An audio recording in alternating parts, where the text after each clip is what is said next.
for those tough wake-ups. He defines masculinity. He redefined what it means to wear a tracksuit on television, and we can't wait to have him back on air. Hal, thank you so much for the time this morning. It's Marsh and Melo. Thanks very much, and until next time, keep fit and have fun. Yes! Oh, yes! He nailed the dismount! Welcome back. It is Marsh and Melo. CJ Gable retires one-day contract with the Hamilton Tiger Cats after 8 years in the CFL, played 5 years with the Ticats, 3 in Edmonton. The last 2 years in the 3-down league, he rushed for over 1,000 yards in Edmonton. Jason Moss was very happy to use him. He wrote, "All gas, no breaks defines my football career perfectly.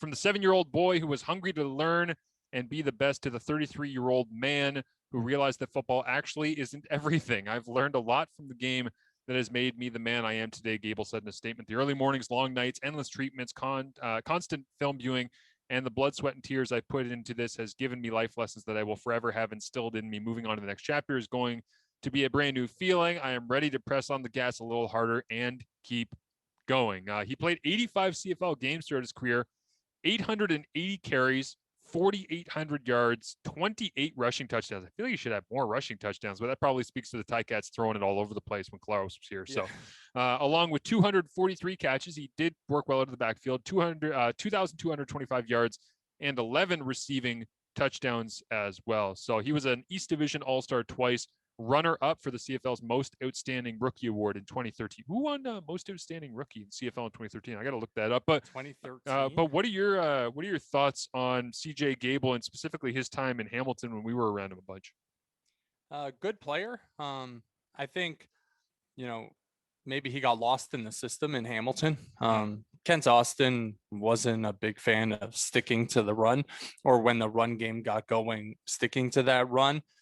He was kind of an open it up type of guy coming from, a former quarterback in Kent Austin. That's not surprising. Yeah. And then obviously moving on from Hamilton and going other places, I think he got lost as well in the community of running backs that those teams possessed. And it was like red zone carries went to this guy, second down carries went to that guy. And CJ Gable was like limited and more limited. But talent-wise, very good. And maybe the peak of CJ Gable didn't last very long. But when it lasted, it was good. And he was one of the best running backs in the Canadian Football League. 2013 Calgary Stampeders offensive lineman Brett Jones was the winner of the CFL's Most Outstanding Rookie Awards. There you go on that. My takeaway from CJ was that he was an incredibly physical back, like the way that he attacked the line of scrimmage when he was in Hamilton. And part of that was him being pissed off he didn't get the amount of touches he thought he should get. So when he did, he was like, I'm just going to run through somebody's face. Like he had a lot of, I think, that Marshawn Lynch vibe and mentality to him, whereas like, I like contact. I'm going to run through people, but he was also dinged more than I think he would have liked, because I think that inconsistency of him being in the lineup affected the way that they used him. But yeah, I mean, Kent was going to throw it, and rightfully so. I mean, the run game is not the way to go in the CFL, as I've learned as I've progressed and studied the game a little bit more. So CJ wanting more touches, it's like, I get it. You come from USC. You're one of the only freshmen ever to start at USC, but the CFL is a different monster. And he did, to his credit, he evolved and he still got his touches and his carries, but he became an excellent threat out of the backfield as well. So congratulations to him on retiring as a Hamilton Tiger Cat. I did wonder when he didn't sign a free agency in 2020, I was like, I think the interest here is a little bit gone perhaps on CJ Gable and what he was doing moving forward. But last thing that we got for you here today on the show is I wanted to talk, as always, about insider trading. Article from 3 Down Nation as it pertains to everything coming from people in and around the Canadian Football League, some of the quotes that they have and things that they have they've said that are off the record here, or at least anonymous at the very least. And there's always interesting stuff in this, which is why I like bringing it to you, because I really do think that there's stuff to be gathered from this that, again, take it with a grain of salt for whatever you think is true, not true, insider, not insider. Some of these opinions from the so-called people who are in the CFL, executives, management, coaches, wherever they come from, I don't have a ton of respect for them. And I respect people in the CFL, but to use the cover of anonymity and then to just spray your thoughts to me is always a little bit sketchy. But I do enjoy reading this, which maybe is just like dirty CFL fodder. But this is a couple of the quotes from this week. So the first one says, "Let me get this straight. MLSE and pinball couldn't get folks in Toronto to show up for the CFL. but we think The Rock can get them to show up for the XFL. Please.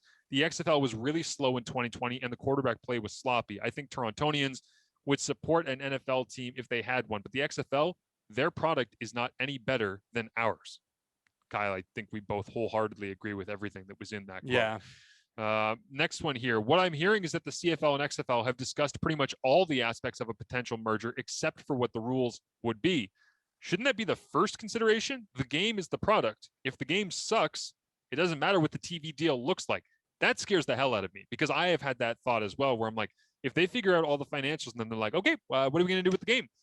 And they haven't actually figured out how to make the game entertaining or engaging to people, then you're really just relying on capital investment into a deficient product for what you're trying to offer networks. Yeah. One of the hardest things for a potential merger for the CFL and XFL, and me and you are, very vocal in perhaps being against it, is you have to sell this new league to two fan bases that are entirely different. You have, and don't take this the wrong way, the selfishness of Canadian football fans in that, hey, we want this game to be ours. We want this game to be uniquely Canadian. And that's their side of it. And then you have the arrogant football American fan that are like, oh, this is not the NFL. This is, an inferior product. And also, we don't want the Canadians in our league. We don't want, that style of football in our league because it's not what we're used to. And we're so arrogant because we think we're better than that league up north. And it's like, this is a dangerous balance to go down. One where if you take the wrong road and more roads lead to the wrong road than the right road, it could be disastrous for The Rock, XFL ownership, and that league that I have said numerous times before is destined to fail again, but only time will tell. Yeah. So here's a couple more quotes from the CFL, XFL. Quote, if the CFL and XFL merge, you can kiss the Canadian ratio goodbye. Without the ratio, grassroots football in Canada will be annihilated.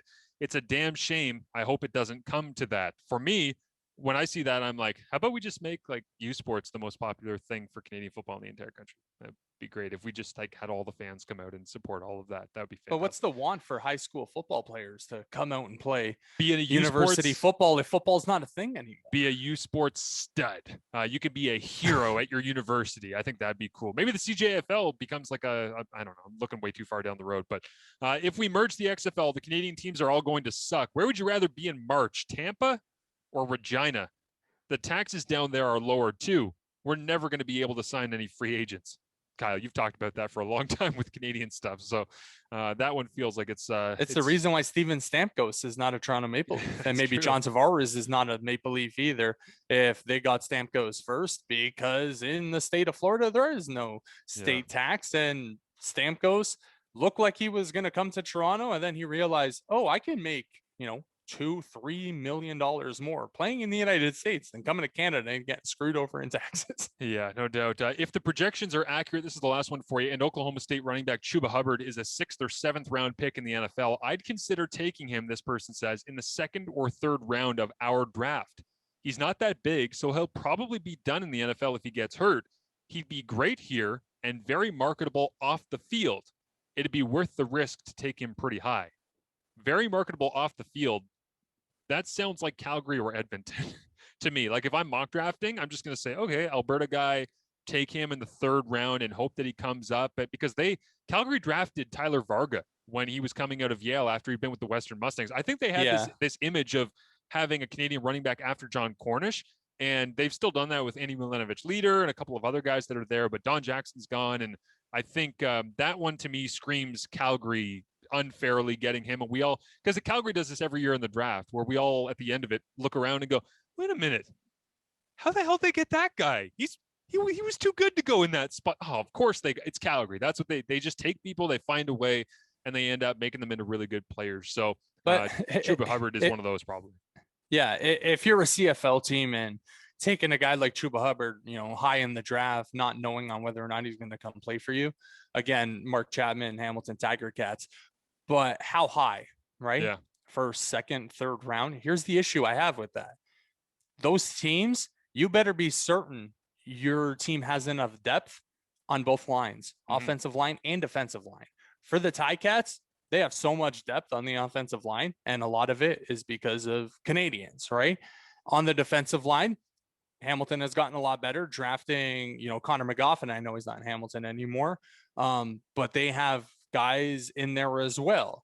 If you're a team and you think, oh, I'm going to draft the flashy Canadian guy that might not show up for our team, well, you could have got an all-pro offensive lineman in that spot. You chose not to.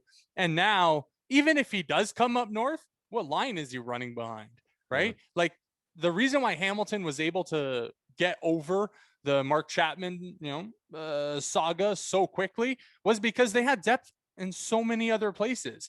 That was a bonus. Drafting first overall in that draft, that was a bonus for the Hamilton Tiger Cats. And that's where I would tread very lightly in terms of where you're drafting a guy that might not be on your team. Yeah, it's so true. And Calgary's got offensive line issues as well, which, moving forward with a couple of the retirements that they've had, like Shane Bergman, a couple of injuries and all the rest, it's like, man, they're probably going to have to invest up front, you'd have to think.